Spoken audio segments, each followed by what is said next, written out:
Hello dear student. तो आज हम लोग देखते हैं डिटर्मिनेंट का 5वां लेक्चर। हम लोग अभी तक माइनर्स, कोफैक्टर्स, डिटर्मिनेंट के वैल्यू निकालने के लिए सीख चुके हैं।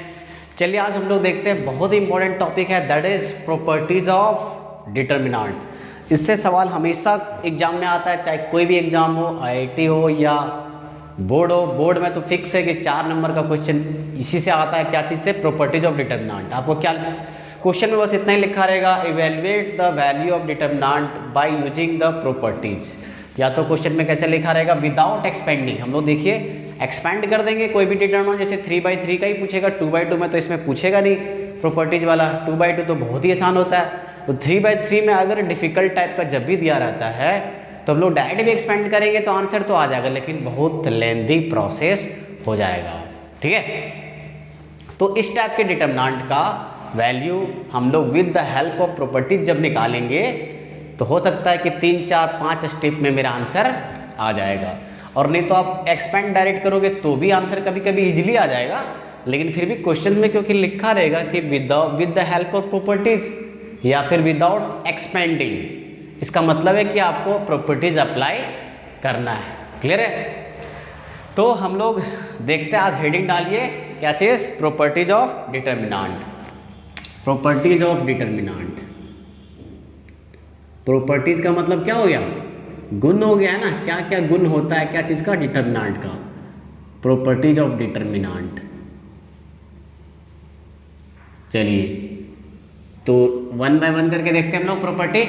ठीक है, तो इसमें टोटल 6 प्रॉपर्टी है। आपको 6 प्रॉपर्टी बस ध्यान में रखना है कि किसमें क्या करते हैं, बस हम लोग चलिए देखते हैं। और सबका सिंबॉलिक रिप्रेजेंटेशन है, सबका सिंबल है कि ऐसे हम लोग इसको डिनोट करते हैं, रिप्रेजेंट करते हैं, वो भी बताएंगे 1 बाय 1 करके। और कुछ एग्जाम्पल भी रिलेटेड जो भी बेस्ट प्रॉपर्टीज होगा उस पर लेंगे। तो सबसे पहले लोग प्रॉपर्टीज 1 बाय 1 करके नोट कर लेते हैं, फिर क्वेश्चंस हम लोग बनाएंगे। ठीक है, 1-2 एग्जाम्पल के साथ नोट करेंगे। चलिए देखते हैं। तो पहला प्रॉपर्टी ये है, प्रॉपर्टी 1। क्लियर है? प्रॉपर्टी 1 अच्छे से नोट कीजिएगा अपना कॉपी में। बस आपको क्या करना है कि क्वेश्चंस आप बनाइए प्रॉपर्टी में। आज मान लेते 2-4 एग्जांपल लिए, जैसे पिछली क्लास में मैंने माइनस और कोफैक्टर से लिया था, तो उससे सवाल आपको बनाने हैं। जब बनाइएगा आप घर पे थोड़ा मेहनत कीजिएगा, तभी आपको बेनिफिट होगा, है ना। अब वैसे तो देखिए यूट्यूब पे तो बहुत सारे वीडियो डले हुए है ना, बहुत सारी टीचर डाल के रखे हैं, लेकिन उसका फ़ायदा क्या होगा? सिर्फ आप देख लोगे तो फ़ायदा कुछ भी नहीं होने वाला है ना। तो आपको क्या करना है, मैं तो प्रॉपर में बस वीडियो डाल रहा हूँ आपका डिटर्मिनेंट का, एकदम पूरा कंप्लीट चैप्टर का डालेंगे। आपको बस क्या करना है, घर पे भी आप क्वेश्चन बनाइए, एनसीईआरटी या कोई भी बुक हो, आर डी शर्मा, केसी सिन्हा, जेईई मेन का भी बुक हो, तो डिटर्मिनेंट से रिलेटेड जो क्वेश्चंस होंगे, अभी जैसे हम लोग पूरा कंप्लीट एक्सरसाइज पढ़ लेंगे तो आपको जेईई मेन से रिलेटेड भी सवाल बनने लगेंगे। चलिए देखते हैं प्रॉपर्टी 1। प्रॉपर्टी 1 क्या बोलता है कि डिटर्मिनेंट में अगर हम लोग रो और कॉलम को आपस में इंटरचेंज कर दिए, रो को किस में बदल दिए? कॉलम में। कॉलम को किस में? रो में। तो डिटर्मिनेंट का वैल्यू चेंज नहीं होगा। जो पहले आ रहा था वही अब बदलने के बाद भी आएगा, है ना। सारे रो और सारे कॉलम को आपस में इंटरचेंज करना है। ठीक है, रो को इंटरचेंज करना किसमें? कॉलम में, और कॉलम को रो में। तो क्या लिखेंगे? The value of determinant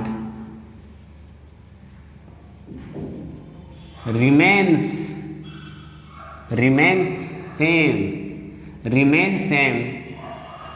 same रहता है ना, चेंज नहीं होता। रिमेन्स क्या अनचेंज बोल सकते हो या तो same. Remain same if rows and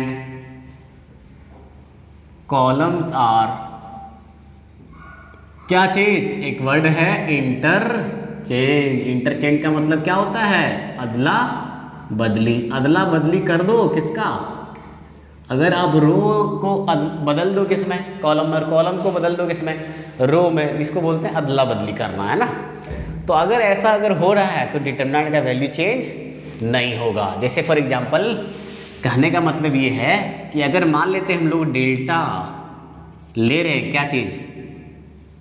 A1 A2 A3 B1 B2 sorry B2 है और कितना B3 ले लिए। अच्छा third row C1 C2 C3, ठीक है ना, ये डेल्टा है। अगर हम लोग मान लेते हैं इंटरचेंज कर देते हैं, इसका कुछ वैल्यू आएगा, मान लेते हैं जो भी है ना, डेल्टा हम लोग नाम दिए कि इसका जो वैल्यू आया इसका नाम क्या दे दिया, डेल्टा है, ठीक है।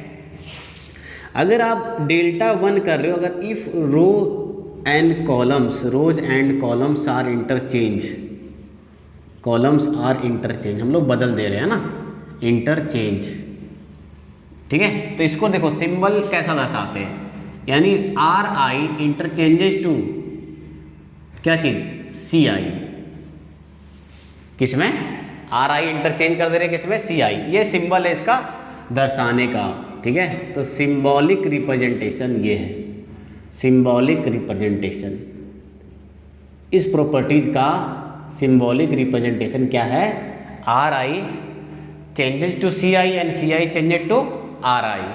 कहने का मतलब क्या है कि R1 C1 में चेंज हो जाएगा। देखो रो 1 ये है, आपको देखिए डेल्टा 1, जब इंटरचेंज हम लोग कर दिए तो एक नया डिटरमिनेंट बना क्या, डेल्टा 1। तो डेल्टा 1 को कैसे लिखेंगे, रो आपका चेंज हो रहा है किसमें, कॉलम में, रो 1, रो जैसे 1 यहाँ रखेंगे I की जगह, तो यहाँ भी 1, तो रो 1 को इंटरचेंज टू C1 है ना, तो क्या हो जाएगा यहाँ पे A1 B1 और क्या C1, राइट। अच्छा देखो रो 2 I का वैल्यू जब 2 होगा तो रो 2 किस में चेंज हो जाएगा, ध्यान रखो रो 2 किस में चेंज हो जाएगा, रो 2 यानी B1, देखिए रो 2 ये है आपका, B1 B2 किस में चेंज कर रहा है, कॉलम 2 में चेंज कर दे रहा है ना, कॉलम वाइज सजा दे रहे हैं इसको, और B3 और रो 3 को भी कॉलम वाइज अगर सजा दे, इसका मान लेते डेल्टा 1 है, तो यहाँ पे ध्यान रखना है by this property we can say that delta equal to क्या हो जाएगा, डेल्टा 1, क्लियर है, डेल्टा इक्वल टू डेल्टा 1 आएगा। मीन्स अगर हम लोग रो को कॉलम में इंटरचेंज कर रहे हैं तो आपका क्या होगा, डेल्टा में यानी जो वैल्यू ऑफ डिटरमिनेंट है वो चेंज नहीं करेगा। इसका एक वेरिफिकेशन, हम लोग वेरिफिकेशन के लिए एक कोशिश लेते हैं तो क्लियर हो जाएगा। चलिए देखते हैं, इसको नोट कर लीजिए, अच्छे से नोट कर लें, क्या कर लिए, चलिए ठीक है, आगे देखते हैं इसका वेरिफिकेशन, ठीक है। ये दिस इज प्रॉपर्टी 1, कैसे रिप्रेजेंट करेंगे, RI दोनों तरफ एरो डालना है, CI, ठीक है। चलो देखिए, तो एक क्वेश्चन लेते हैं वेरिफिकेशन, तो बस क्या है वेरिफिकेशन देखते हैं ना, वेरिफिकेशन ऑफ प्रॉपर्टी 1। देखिए मान लेते हैं एग्जांपल के लिए, इफ डेल्टा इक्वल टू, अगर मान लेते हैं हम लोग कुछ भी वैल्यू लीजिए, एक डिटरमिनेंट लेते हैं 3/3 का, चलो 1 2 3 0 2 4 -3 1 5, ठीक है। ऐसा एक डिटरमिनेंट हम लोग डेल्टा ले लेते हैं। चलो पहले डेल्टा निकाल लो, क्या हो जाएगा, हम लोग बोले थे एक्सपेंडिंग अलोंग, किसी के भी रो भी अलोंग एक्सपेंड कर सकते हैं, एक्सपेंडिंग अलोंग क्या चीज़, रो 1 ही करते हैं, ठीक है। चलो एज यूजुअल हम लोग जैसे करते हैं, डेल्टा क्या आ जाएगा, देखो 1, देखो साइन याद रखना है, प्लस माइनस फिर क्या प्लस, ये भूले तो नहीं हो आप लोग, दोबारा देख लीजिए, प्लस माइनस प्लस क्या है ना, प्लस फिर माइनस अल्टरनेट चलता है, ध्यान रखना है। चलो तो +1, तो 1 होल इंटू डिटरमिनेंट कितना बाई कितना का बनेगा, 2/2 का, 2 4 1 5, देख लीजिए हाइड कर दीजिए, क्लियर है। फिर नेक्स्ट क्या माइनस चलेगा, -2, फिर क्या 0 4 -3 5, देख लीजिए हाइड कर दो, ठीक है, हाइड कीजिए, देखिए 0 4 -3 5, फिर लास्ट में कितना 3, रो 1 का तीसरा एलिमेंट 3 है, और देखो हाइड करो पहला रो तीसरा कॉलम को, क्या मिलेगा 0 2 -3 1।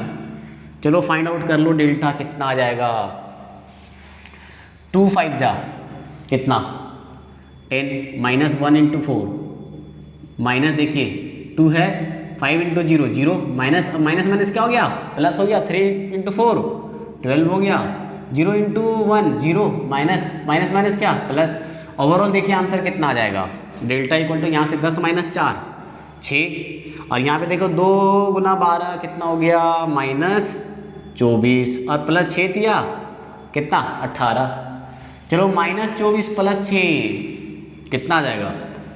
-24 + 6 -18 आ जाएगा क्या? अब -18 + 18 कितना हो गया? 0। क्लियर है? तो ये आपका रहा क्या? Δ1, सॉरी डेल्टा का वैल्यू है। अब चलो हम लोग क्या कर देते हैं, अगर if row I interchanges to क्या? सी आई का मतलब क्या है? Row and columns are interchange. अगर हम लोग बदल देते हैं क्या चीज़? अदला बदली कर दिए तो नया डिटरमिनेंट मान लेते हैं हमारे पास बना क्या? Δ1। ठीक है, Δ1 बना। चलो देखते हैं इसका वैल्यू। ठीक है, Δ1 क्या आ जाएगा? ध्यान दीजिएगा यहाँ पे देखो ये क्या आ जाएगा? अब रो वाइज देखिए, रो वाइज एलिमेंट अब कैसा दिखेगा? Column wise. रो को पटक दिए कॉलम वाइज देखो, और ये 0 ये 2 4 है ना, ये रो 2 था, इसको कॉलम वाइज सजा दिए। फिर ये रो 3 है, -3 1 5 सजा दिए कैसा? कॉलम में। इंटरचेंज कर दिए हम लोगों ने। ठीक है ना? चलो देखो इसका वैल्यू निकालते हैं। एक्सपेंडिंग अलोंग किसके? फिर से अगेन रो 1 के अलोंग ही करते हैं। चलो देखो डेल्टा, अब देखो यहाँ पे एक 0 आ गया तो जल्दी मेरा निकल जाएगा, है ना? तो 1 इंटू, देखो फिर से साइन में चलेगा, प्लस माइनस फिर क्या? प्लस। तो 1 इंटू देखो 5 2 जा, फिर से अच्छा डिटरमिनेंट बना के ही बता देते हैं। 2 1 4 5 है ना, देख लो 2 1 4 5। फिर 0 वाला लिखने की जरूरत है क्या? ये तो पूरा क्या आने वाला है? 0 आएगा। प्लस क्या लिखेंगे सिर्फ? यहाँ देखिए लास्ट में प्लस इंटू -3 और बनेगा डिटरमिनेंट कितना बाई कितना का? 2/2। हाइड करो 2 2 और क्या 3 4। क्लियर है ना?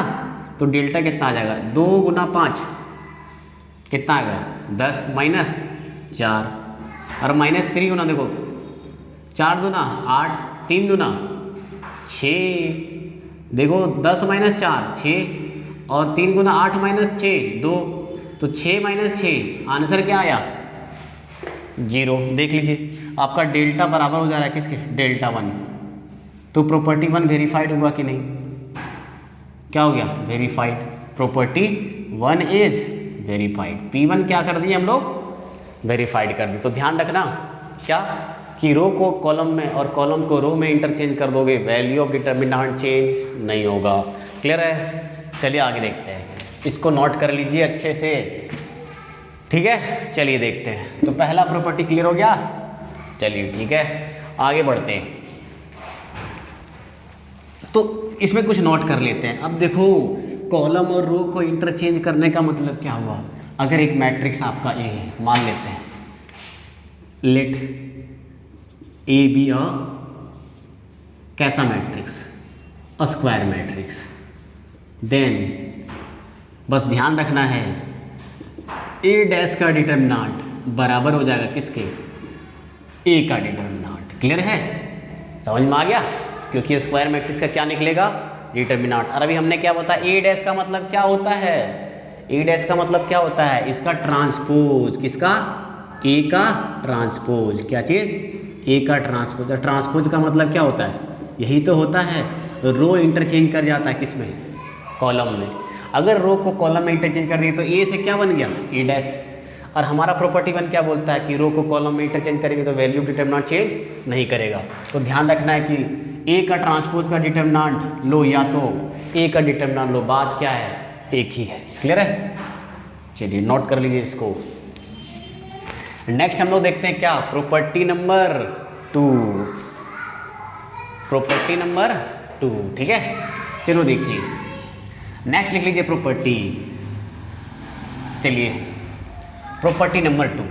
तो प्रॉपर्टी नंबर 2 हमें ये बोलता है डिटरमिनेंट का कि अगर किसी दो, अभी हम लोग सबको इंटरचेंज करा दे रहे थे, किस में? रो को कर रहे थे कॉलम में।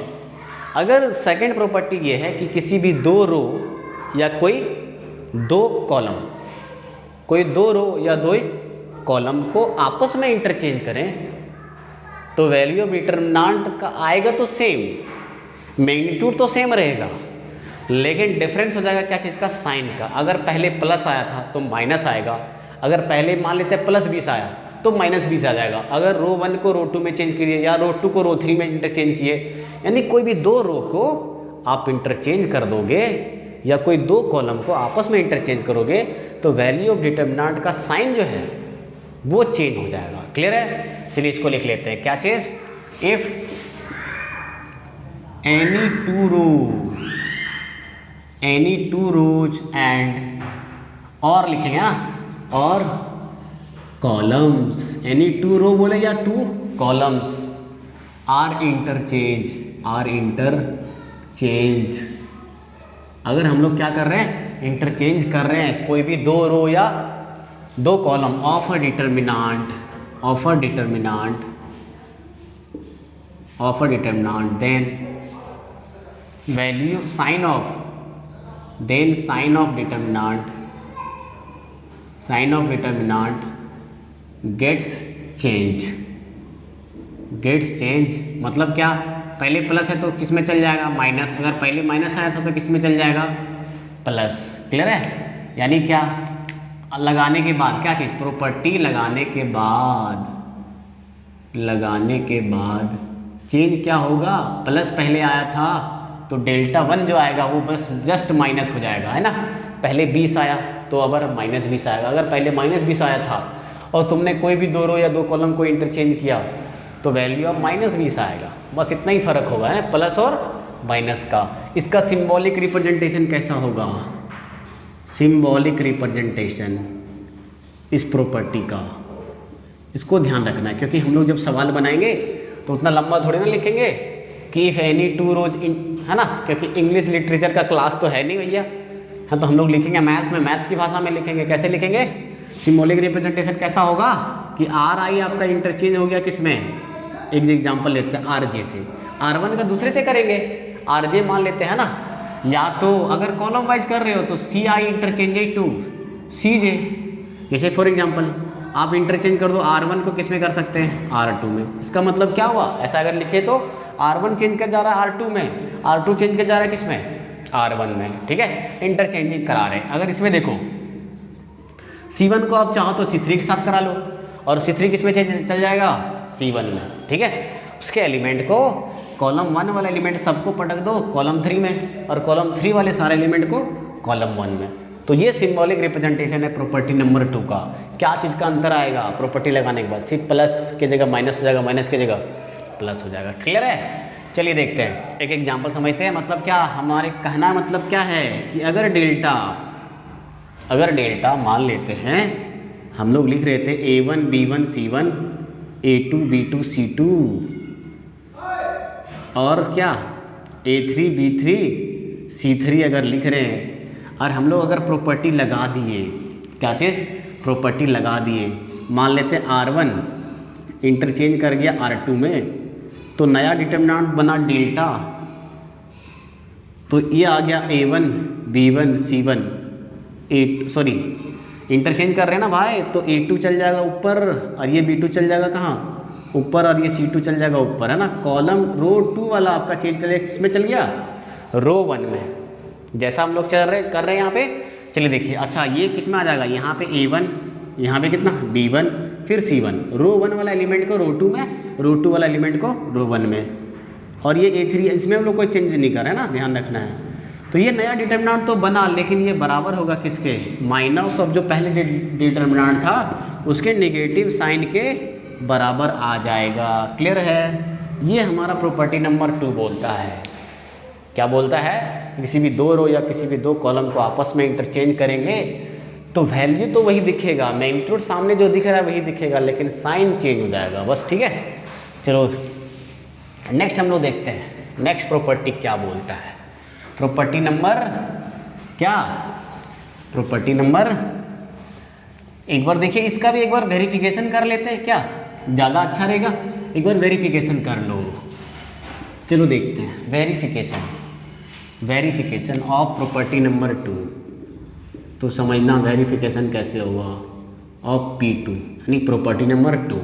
चलो डेल्टा कुछ भी ले लेते हैं, है ना, डेल्टा आप कुछ भी ले लो, 1 0 2 3 1 0 5, सॉरी 5 नहीं लेते हैं, 1 ही लेते हैं, यहाँ 2 3। ठीक है, समझना।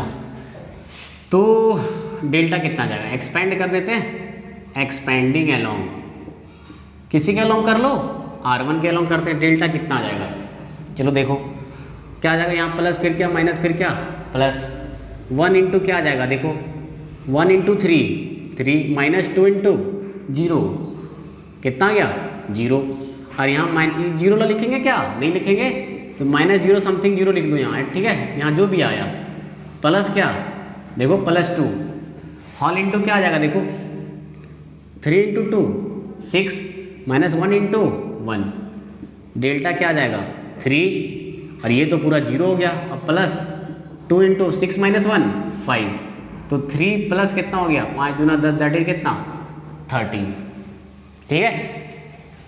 चलो देखो अब अगर हम लोग मान लेते हैं, अगर हम लोग प्रॉपर्टी लगा रहे हैं क्या, R1 इंटरचेंजेस टू R2, अगर अप्लाई कर रहे हैं हम लोग क्या, अप्लाइंग लिखेंगे, ठीक है, applying R1 interchanges to R2 in delta, जो हमारा स्टार्टिंग में डेल्टा लिए थे इसमें प्रॉपर्टी अप्लाई कर रहे हैं, तो एक नया डेल्टा मान लेते हैं, डेल्टा 1 बना, ठीक है।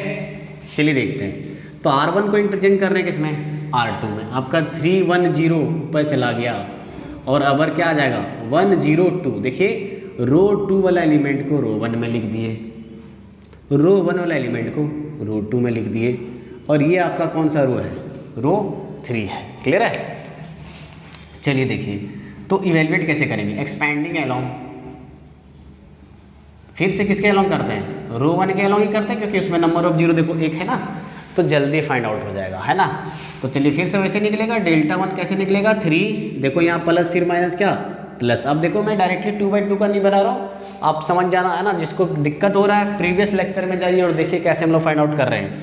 देखिए यहाँ भी 3 है, फिर hall into 0 into 3 0 minus 2 into 2 क्या आ गया 4, प्लस क्या माइनस अगर लिखेंगे ना -1 है, देखो क्लियर है ना, माइनस इंटू +1 -1, और देखिए कैसे हाइड करेंगे 1 इंटू 3, देख लीजिए क्या बच रहा है 1 इंटू 3 माइनस 1 इंटू 2 क्या आ जाएगा 1 इंटू 2।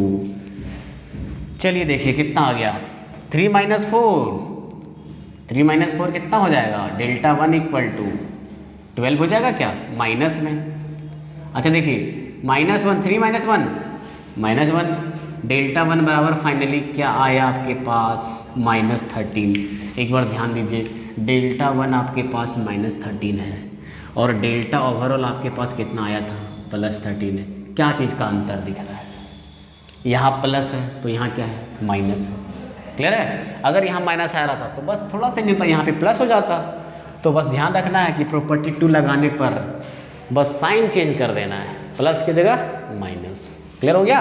तो ये प्रॉपर्टी आपका क्या हो गया, वेरीफाइड हो गया कि नहीं हो गया, मतलब डेल्टा आ जा रहा है, डेल्टा 1 आ जा रहा है किसके बराबर, माइनस ऑफ डेल्टा के बराबर, क्लियर है। चलिए ये प्रॉपर्टी क्लियर हो गया, नेक्स्ट प्रॉपर्टी पे चलते हैं ना, जल्दी जल्दी नोट कर लेते हैं क्योंकि प्रॉपर्टी मेंशन करना बहुत ज़रूरी है। सारी चीज़ें हम लोग देख लेते हैं एक बार फास्टली, क्योंकि वीडियो फिर लंबा बन जाएगा। चलिए देखते हैं प्रॉपर्टी नंबर क्या, प्रॉपर्टी नंबर 3 लिख लो, अच्छे से नोट कर लो। प्रॉपर्टी नंबर 3 क्या चीज़ है, प्रॉपर्टी नंबर 3, प्रॉपर्टी नंबर 3 ये बोलता है कि अगर कोई भी 2 रो या कोई 2 भी कॉलम, कोई सा 2 रो या 2 कॉलम अगर आपको कैसा दिख जाए, कैसा दिख जाए, आइडेंटिकल दिख जाए, एक जैसा, यानी उसके जो कॉरस्पॉन्डिंग एलिमेंट्स हैं 2 रो का आपस में क्या होगा, अगर बराबर दिख जाए, सेम दिख जाए, है ना, तो वैल्यू हमेशा क्या रहेगा, 0 रहेगा। क्या रहेगा, 0 आ जाएगा। उस डिटरमिनेंट का वैल्यू निकालने का भी जरूरत नहीं है, बस देखते ही आंसर बोल दो, क्लियर है। चलिए देखते हैं तो क्या हो गया, प्रॉपर्टी को लिखेंगे कैसे, इंग्लिश भाषा में क्या लिखेंगे, इफ एनी 2 रोज और क्या column of a determinant are identical, identical का मतलब क्या होता है वो लिख लेते हैं। क्या चीज़, आइडेंटिकल का मतलब है that is corresponding elements are same, corresponding elements are same. अगर कॉरस्पॉन्डिंग एलिमेंट क्या हो गया, सेम हो गया, तो उसको आइडेंटिकल बोलेंगे। दो रो या दो कॉलम का, then value of determinant, given determinant, ठीक है, जो भी गिवन है, गिवन डिटर्मिनांट इज जीरो। क्या चीज़? जीरो। ध्यान रखना क्या रहेगा? जीरो रहेगा। कोई भी दो रो, कैसा दिखा? एनी टू रो लिखना है, ध्यान रखना, एनी रोज नहीं, एनी टू रोज, क्लियर है? एनी टू रोज और columns of a determinant are identical. अगर कोई भी दो रो या दो कॉलम आपस में क्या हो गया? सेम हो गया, एक ही जैसा दिखा, तो वैल्यू हमेशा जीरो रहेगा। एग्जाम्पल के लिए समझो, डेल्टा अगर हम लोग मान लेते हैं 2 3 4 1 2 6 और 2 3 4 लिख दिए, क्लियर है?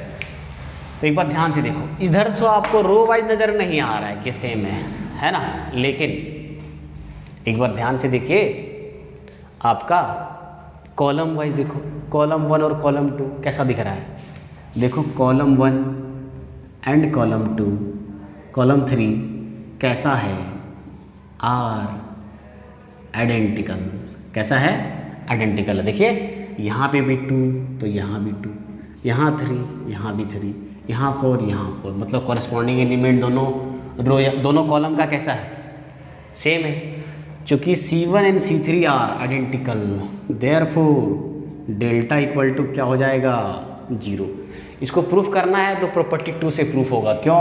देखिए हम लोग क्या कर देंगे, अगर मान लेते हैं हम लोग इंटरचेंज किए C1 और C3 को, ध्यान रखना अल्टरनेट क्या तरीका है, अल्टरनेट तरीका क्या है? C1 को आपस में इंटरचेंज किए C3 से, तो मेरा डेल्टा 1 नया तो बना, नया डेल्टा 1 बना, लेकिन ये एक्चुअली दिखेगा कैसा? फिर से वैसे ही दिख जाएगा। देखो 2 4 1 2 6 2 3 4, क्लियर है ना?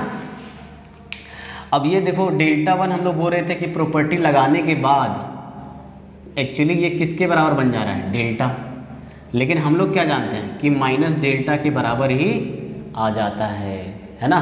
माइनस डेल्टा के बराबर हो जाता है क्या चीज़? डेल्टा 1 और डेल्टा। देखो माइनस डेल्टा इधर जीरो आ जाएगा, इधर 2 डेल्टा, तो 2 डेल्टा जीरो मतलब डेल्टा इक्वल टू क्या बन गया? जीरो। ये इसका वेरिफिकेशन, ये प्रूफ है किसका? प्रॉपर्टी नंबर 3 का। वैसे बस आपको इतना ध्यान रखना है कि कोई भी दो रो या दो कॉलम अगर सेम नज़र आ गया तो वैल्यू ऑफ डिटर्मिनेंट क्या लिखेंगे? जीरो लिखेंगे, क्लियर है? चलिए आगे देखते हैं प्रॉपर्टी नंबर, इसको अच्छे से नोट कर लीजिए। एक दो एग्जाम्पल और देखोगे क्या? चलिए देखते हैं, आप लोग से एक बार देखते हैं चेक कर पाते हो कि नहीं यार, देख लो। चलो देखो एक बार देखो, एक क्वेश्चन बस इतना लिखा रहेगा ना, ऑब्जेक्टिव क्वेश्चन में आता है, बहुत ही आसान है। इवैल्यूएट डेल्टा, है ना, 1 -2 3 0 4 6 1 -2 3, बता दो क्या होगा? क्या होगा देखते बताइए। कॉलम वाइज आप देखोगे तो बराबर कहीं नज़र आ रहा है क्या? नज़र नहीं आएगा, है ना, बराबर कहीं नहीं दिख रहा आइडेंटिकल। बट रो वाइज देखो, रो 1 और रो 2 के एलिमेंट कैसे हैं? यहाँ 1 यहाँ भी 1, यहाँ -2 यहाँ -2, यहाँ 3 यहाँ भी 3, मतलब दोनों रो कैसा है? आइडेंटिकल है। चूँकि यहाँ लिखेंगे क्या? R1 and R2 are identical. क्या चीज़? Identical. Therefore delta equal to, बस क्या लिख दो? जीरो लिख दो। तो कितना ईजी, देखिए ये प्रॉपर्टी है और इसी प्रॉपर्टी का यूज करके हम लोग आगे बनाएंगे 1 बाय 1 करके। चलिए ये क्यों प्रॉपर्टी हो गया? Property number 3।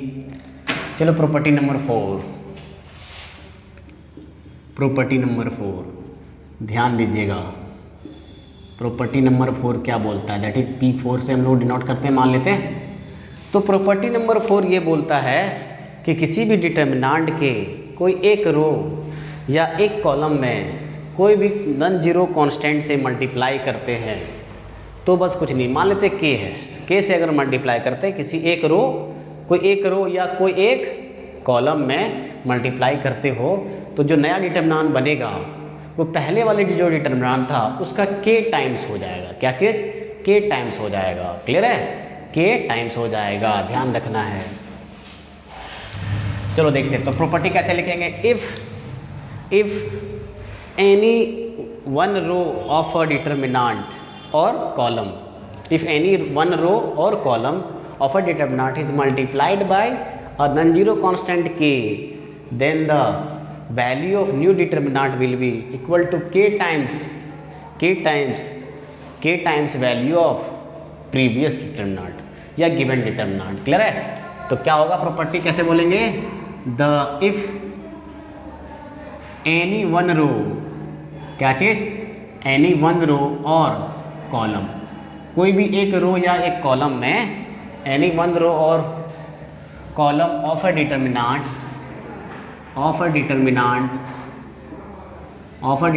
इज मल्टीप्लाइड, क्या चीज़, अगर मल्टीप्लाइड हो रहा है, गुना कर रहे हैं किससे, मल्टीप्लाइड बाय आ, किससे, नॉन जीरो कांस्टेंट से, नॉन जीरो कांस्टेंट के से, then the value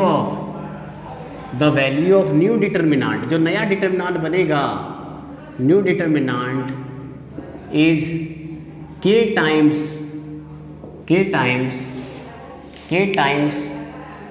value of given determinant, जो गिवन डिटर्मिनेंट था उसके k गुना हो जाएगा, क्या चीज़, k गुना हो जाएगा गिवन डिटर्मिनेंट, ध्यान रखना है, ठीक है। कहने का मतलब ये है, इसका कहने का मतलब ये हुआ कि एग्जांपल समझिए, अगर डेल्टा आपके पास मान लेते A1 B1 C1 है, A2 B2 C2 है, A3 B3 C3 है, ठीक है। और आपने क्या किया, ये प्रॉपर्टी अप्लाई किया। अच्छा देखिए, ये प्रॉपर्टी सिम्बॉलिकली कैसे रिप्रेजेंट होगा, सिम्बॉलिकली रिप्रेजेंट कैसा होगा, जैसे R1 में आप गुना कर रहे हो किससे, RI interchanges to K into RI, या तो अगर आप कॉलम वाइज कर रहे हो, है ना, या कॉलम वाइज कर रहे हो तो CI इंटरचेंज कर रहे हैं किसके साथ, इंटरचेंज हो जा रहा है मेरा, इंटरचेंज नहीं मतलब चेंज हो रहा है किसमें, K इंटू CI में, यानी क्या, एग्जाम्पल समझो, अगर R1 में आप कर दे रहे हो K इंटू क्या R1, तो अब आपका R1 नहीं रहेगा, R1 क्या हो जाएगा, K इंटू R1 हो जाएगा। चलो देखो, तो एक नया डिटर्मिनेंट बनेगा, है ना, ऑब्वियस है, जब गुना कर देंगे तो एलिमेंट्स क्या हो गया, चेंज हो गया, है ना। चलिए देखिए, तो डेल्टा क्या, डेल्टा वन आपका बन जाएगा, मान लेते हैं हम लोग यहाँ पे प्रॉपर्टी अप्लाई कर रहे हैं, अप्लाइंग प्रॉपर्टी, कौन सा, प्रॉपर्टी नंबर 4, मतलब क्या, दैट इज R1 में मान लेते हैं K इंटू R1 कर रहे हैं, ये अप्लाई कर रहे हैं हम लोग, है ना, ये ऑपरेशन अप्लाई कर रहे हैं, तो डेल्टा वन बन जाएगा। अब देखो, रो वन आपका रो वन नहीं रहेगा, क्या हो जाएगा, K गुना A1, K गुना B1, K गुना C1, इसमें कोई चेंजेस होगा क्या, नहीं, A2 B2 और क्या C2 A3 B3 C3 as it is रहेगा। बाकी दो रो हम लोग सिर्फ किस में कर रहे थे, R1 में कर रहे थे, तो कैसे क्या कर दिए, गुना कर दिए। अब ये नया डिटर्मिनेंट तो बना, लेकिन इस प्रॉपर्टी से हम लोग क्या बोलेंगे कि डेल्टा वन जो आया, जो यहाँ डेल्टा आया था उसके क्या बस क्या हो जाएगा, K गुना हो जाएगा, क्लियर है, K गुना हो जाएगा, बस ध्यान रखना है, ठीक है। चलिए तो देखते हैं हम लोग आगे क्या लिखेंगे, है ना। ये आपका हो गया क्या चीज़, किसी भी एक रो या किसी एक कॉलम में अगर आप गुना किए किसी नॉन जीरो कांस्टेंट से, तो नया जो डिटर्मिनेंट बनेगा वह बस उसका वैल्यू में थोड़ा क्या चेंजेस आएगा, K से बस गुना कर देना। अगर 2 से आप गुना, पहले मान लेते 20 आया था डेल्टा का वैल्यू, आपने 2 से गुना किया, तो जो नया डेल्टा बनेगा वो 20 गुना क्या हो जाएगा, 40 हो जाएगा, क्लियर है। चलिए इसको हम लोग एक दो एग्जाम्पल से समझते हैं, है ना। तो सर इस पर देखिए, नोट करने वाली क्या बात है, ध्यान रखना क्या होगा, नोट करने वाली बात। इसी प्रॉपर्टी के हेल्प से, ये प्रॉपर्टी बहुत ही यूजफुल है, ध्यान रखना। बाय दिस प्रॉपर्टी, हम लोग इसी प्रॉपर्टी से अगर हम लोग गुना कर रहे थे समझो, और अगर गुना ऑलरेडी किसी रो या किसी कॉलम में करके रखा हुआ है कोई नंबर से, तो उस नंबर को हम लोग क्या कर सकते हैं, एज ए कॉमन निकाल सकते हैं, कहाँ, बाहर निकाल सकते हैं, क्लियर है, क्या कर सकते हैं, बाहर निकाल सकते हैं, ठीक है। तो पहला प्रॉपर्टी क्या है, बाय दिस प्रॉपर्टी हम लोग क्या बोल सकते हैं कि any common factor can be taken out. कहाँ ला सकते हैं? बाहर ला सकते हैं, टेकन आउट। लेकिन लाएंगे कैसे? मैट्रिक्स में हर एलिमेंट से लाते थे, लेकिन इसमें क्या होगा, किसी एक रो या कोई एक कॉलम से हम लोग कॉमन फैक्टर को निकाल सकते हैं। बस ध्यान रखना, taken out from any one row और क्या कॉलम, किसी एक रो या एक कॉलम से हम लोग क्या कर सकते हैं, कॉमन निकाल सकते हैं। क्लियर है? दूसरा नोट करने वाली बात क्या है कि अगर दो रो दो कॉलम क्या हो जाए, उसके कॉरस्पॉन्डिंग एलिमेंट अगर प्रोपोर्शनल हो, क्या हो, प्रोपोर्शनल हो। जैसे अगर आपका पहला रो मान लेते हैं यहाँ 1 है 2 है 3 है, यहाँ 4 है, -1 है 0 है, और यहाँ पे जस्ट इसका जैसे 1 गुना 2 2 और 2 गुना 2 4 3 गुना 2 क्या 6 अगर रहा, देखो ये इसके एलिमेंट जो है सो आपस में प्रोपोर्शनल है, क्योंकि 2/1 2 ही रहेगा और 4/2 क्या रहेगा, 2 ही रहेगा, 6/3 क्या रहेगा, सब जगह क्या आएगा, 2 आएगा। तो हम लोग क्या बोलेंगे इसको, प्रोपोर्शनल। क्या चीज़, प्रोपोर्शनल। यहाँ R1 प्रोपोर्शनल हो गया किसके, R2 के। तो अगर ऐसा कहीं पे हो रहा है डिटर्मिनेंट में कि आपका दो रो या दो कॉलम प्रोपोर्शनल हो जा रहा है, तो फिर से उसका वैल्यू क्या हो जाएगा। प्रॉपर्टी नंबर 3 में अभी क्या देखे हमने कि दो रो अगर आइडेंटिकल हो गया तो वैल्यू क्या होगा, 0 होगा। बस इसमें भी यही केस है कि दो रो या दो कॉलम अगर प्रोपोर्शनल हो गया तो वैल्यू ऑफ डिटर्मिनेंट क्या लिखेंगे, 0 लिखेंगे। क्या लिखेंगे, इफ एनी टू रोज और क्या कॉलम्स, एनी टू रोज और 2 कॉलम्स है ना। और जब भी लिख रहे हैं जहाँ जैसे 2 रोज लिखे तो ध्यान में रखना आप लोग कि 2 कॉलम्स यहाँ पे हम लोग बात कर रहे हैं, ठीक है। और 2 कॉलम्स यहाँ पे लिख लेना अगर नहीं समझ में आ रहा है तो। 2 कॉलम्स आर कैसा, प्रोपोर्शनल यहाँ पे दिख जाए, प्रोपोर्शनल भी दिखे, प्रोपोर्शनल मतलब क्या, corresponding elements are proportional, then value of determinant is 0। क्या चीज़, 0 हो जाएगा, ध्यान रखना। चलो इस पे बेस्ट एग्जाम्पल देखते हैं, ठीक है। चलिए देखते हैं एग्जाम्पल। चलिए देखिए क्वेश्चन है ना, चलिए देखिए क्या है सवाल, इवेलुएट। क्वेश्चन देखो NCERT का है, ध्यान रख लो, ये क्वेश्चन बोर्ड एग्जाम में आता है 12th में। चलो देखते हैं, if delta, evaluate delta equal to 102 18 36 1 3 4 17 3 6। ध्यान दीजिए यहाँ पे क्या हो रहा है, देखो यहाँ पे देखो, इसमें कहीं दिख रहा है क्या प्रोपोर्शनल। चलो देखते हैं ध्यान से, 17 गुना 6, 17 चौक 2 तल से यानी कितना 102, 17 6 जा 102 और 3 6 जा देख लीजिए 18 और 6 6 जा कितना हो गया 36। तो रो 1 और रो 3 कैसा है, प्रोपोर्शनल है कि नहीं। अच्छा समझो, अगर यहाँ से हम लोग समझो कि पहला रो में समझो कि कॉमन फैक्टर को हम लोग ऐसे, एक्चुअली हुआ कैसे इसका वैल्यू डिटरमिनेंट 0। पहला प्रॉपर्टी देखो, इसको नोट में क्या करा है हम लोग कि by this property any common factor can be taken out from any one row और कॉलम। यहाँ पे समझो हर जगह यहाँ पे हम लोग क्या करते हैं, 6 निकाल देते हैं, किसमें से, इसमें से। देखो 102, इसको 102 को ले सकते हैं 17 गुना 6, 18 को 3 गुना 6 और 36 को 6 गुना 6। क्लियर है, 1 3 4 17 3 6। ध्यान रखना। अब देखो पहला रो से हम लोग क्या कर सकते हैं, कॉमन निकाल सकते हैं। तो क्या कर लेंगे, टेकिंग कॉमन एज 6 फ्रॉम रो 1। रो 1 से अगर हम लोग कॉमन निकाल देते हैं क्या चीज़ को, 6 को, तो देखो अब डेल्टा बनेगा कैसा, दिखेगा कैसा, 6। यहाँ पे देखो 6 निकाल दिए, बचा क्या 17। यहाँ 6 निकाल दिए, बचा क्या 3। 6 निकाल दिए, बचा क्या 6। यहाँ पे 1, यहाँ 3, यहाँ 4, यहाँ 17, यहाँ 3, यहाँ 6। अब देखो यहाँ देखो R1 और R3 कैसा दिख रहा है, आइडेंटिकल है या नहीं।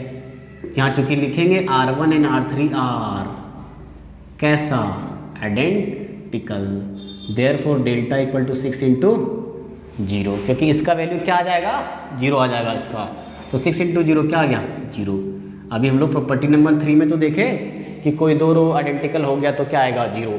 लेकिन अब देखो इस तरह का सवाल जब भी आए तो यहीं पे डायरेक्टली हम लोग क्या कर सकते हैं, 0 लिख देंगे। क्या लिखेंगे, अल्टरनेट तरीका क्या है, ये अल्टर तरीका क्या है आपके पास कि यहाँ पे लिख देंगे क्या, डेल्टा आपके पास 102 है, 18 है, 36 है, 1 है, 3 है, 4 है, 17 है, 3 है, 6 है। क्या लिखेंगे, ध्यान रखना, बस लिखेंगे क्या, चूँकि R1 एंड R3, R एक वर्ड लिखेंगे, क्या चीज़, प्रोपोर्शनल। प्रोपोर्शनल, यहाँ प्रोपोर्शनल दिख रहा है, आइडेंटिकल तो नहीं है लेकिन प्रोपोर्शनल हुआ, लेकिन कॉमन निकाल के फिर तभी तो आइडेंटिकल किए, है ना। तो प्रोपोर्शनल है, देयरफॉर डेल्टा इक्वल टू क्या, 0। बस इतना ही आपको लिखना है, ठीक है। तो ये एक वन टाइप ऑफ प्रॉपर्टी ही है, प्रॉपर्टी नंबर 4 का एक्सटेंडेड वर्जन है, बस ध्यान रखना है, ये क्लियर है। तो आज हम लोग बस इतना ही देखेंगे, प्रॉपर्टी नंबर 4 तक ही होगा, क्योंकि वीडियो आपका मेरा क्या हो जा रहा है, लंबा हो जा रहा है, हमें अपलोड करने में दिक्कत होगा, इसलिए आज के लिए बस इतना ही रखते हैं। तो 4 प्रॉपर्टी हम लोगों ने देख लिया, और ज़्यादा आज क्वेश्चंस नहीं देखे, क्योंकि क्वेश्चंस में क्या है ना, इन जनरल प्रॉपर्टी अप्लाइड करने होते हैं। अभी 2 प्रॉपर्टी और देखेंगे, फिर आप सारी क्वेश्चंस करेंगे 1 बाय 1 करके, क्लियर है। और यहाँ तक प्रॉपर्टी आप पहले क्लियर करके रखिए, फिर बाकी 2 प्रॉपर्टी आपको समझ में आ जाएगा, क्लियर है। आज के लिए बस इतना ही रखते हैं, नेक्स्ट हम लोग कल देखेंगे। Okay, thank you. आप लोग पढ़ते रहिए, लॉकडाउन में आप थोड़ा सा सेफ रहिए। सुनते हैं न्यू स्ट्रेन ऑफ वायरस आपका कोरोना का आया हुआ है, आप बच के रहें, मास्क को हमेशा यूज करें, है ना। अब मार्केट थोड़ा कम जाए, पढ़ने में ध्यान दीजिए यार, आप घर पे हो, है ना, खाना वाना सब चीज़ प्रॉपर में मिल रहा है ना, प्रॉपर एकदम डाइट लो, मज़े से करो एकदम, है ना। और क्वेश्चंस पे ध्यान बनाते पढ़ते रहो, कोई भी सब्जेक्ट हो, फिजिक्स हो, केमिस्ट्री हो, मैथ्स हो, आप अच्छे से पढ़ो, क्योंकि देखो 12th का एग्ज़ाम तो कैंसिल नहीं होगा, बस ध्यान रखना, है ना। 10th का कैंसिल कर दिया CBSE ने, तो 10th वालों को तो यार मौज हो गया, ऐसे ही पास हो गए। लेकिन आप ऐसे मत सोचो, ऐसे पास करने से कोई फ़ायदा नहीं है, आप अच्छे से पढ़ लो कम से कम, है ना।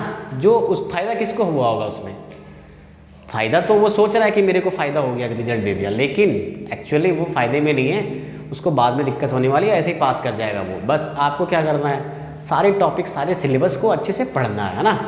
चलिए, तो आज बस इतने देखते हैं हम लोग, इसको अच्छे से नोट करके कॉपी में सवाल को बनाइए। चलिए, ओके, बाय।